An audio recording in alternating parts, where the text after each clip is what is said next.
for your warm words.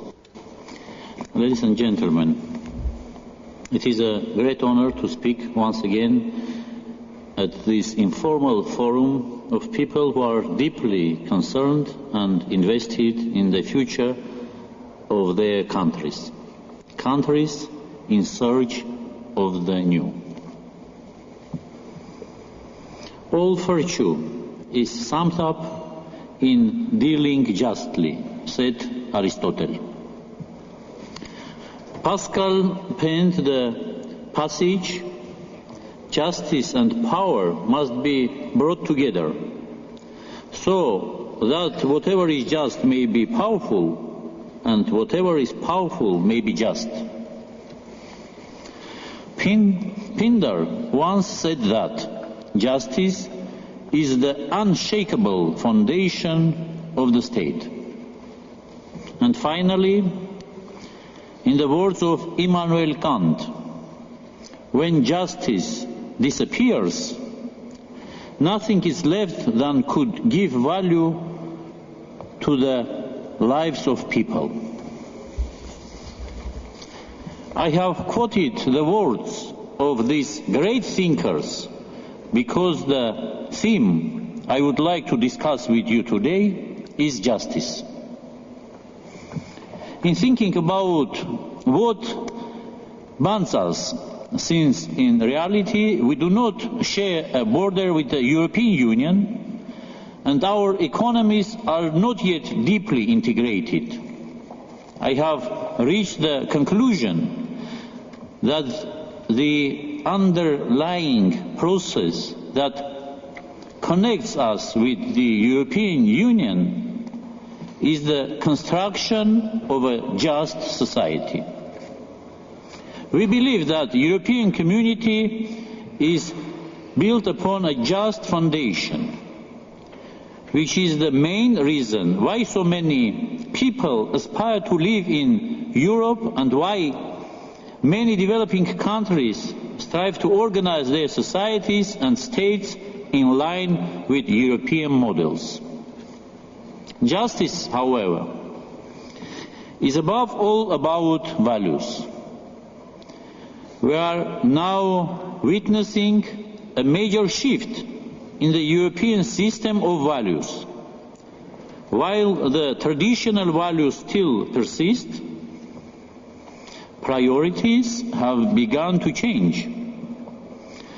The public perception of values shifts as the modern reality changes. The main problem is that the modern world cannot come to a consensus on the importance of justice in its spectrum of values. Moreover, the realities of the contemporary world are coming into serious conflict with the very values upon which current systems were constructed. In the West, there is an ongoing dialogue about the need to review the political, economic, and cultural systems formed in the 20th century. It goes without saying that perceptions of economic and social well-being should be in harmony with spiritual values. Otherwise, there would be a constant threat of violence and chaos. We need a stable Europe as a guarantor of stability in the region and of the peaceful resolution of existing conflicts. Under these troubling circumstances, countries like mine are losing sight of their reference points, and a serious debate emerges within societies. Is the current European development model the right one?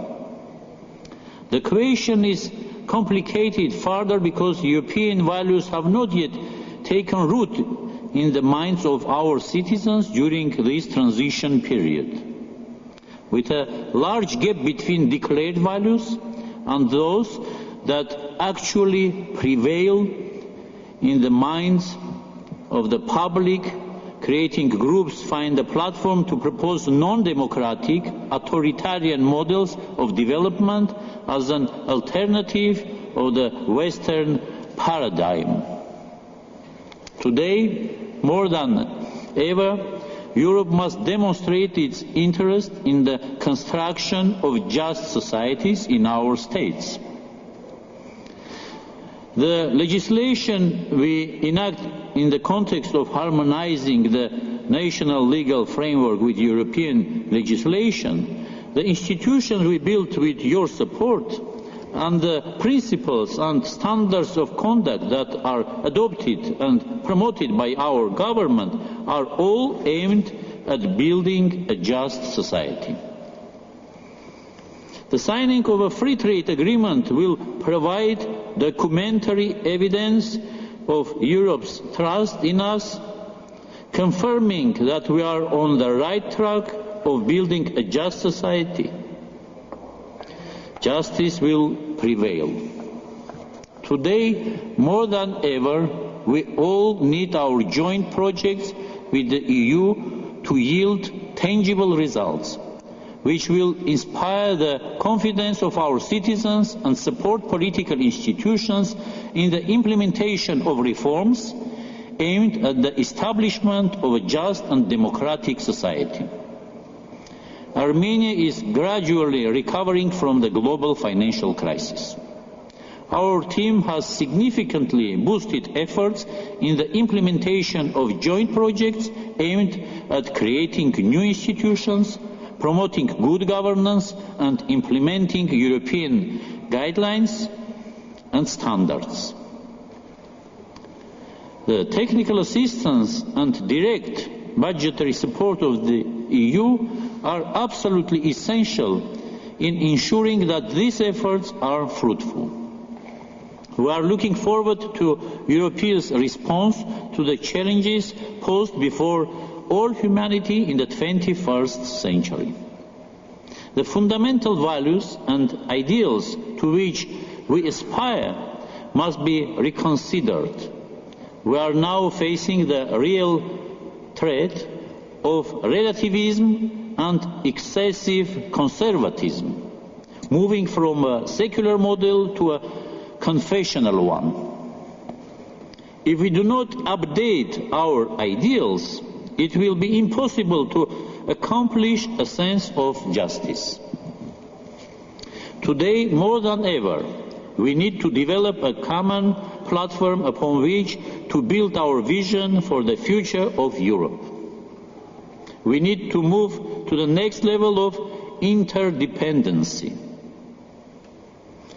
Forums such as this EPP meeting facilitate the crucial dialogue that will guide us through this process and enable us to successfully undertake the challenge.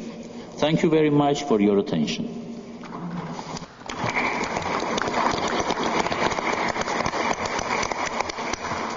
Thank you.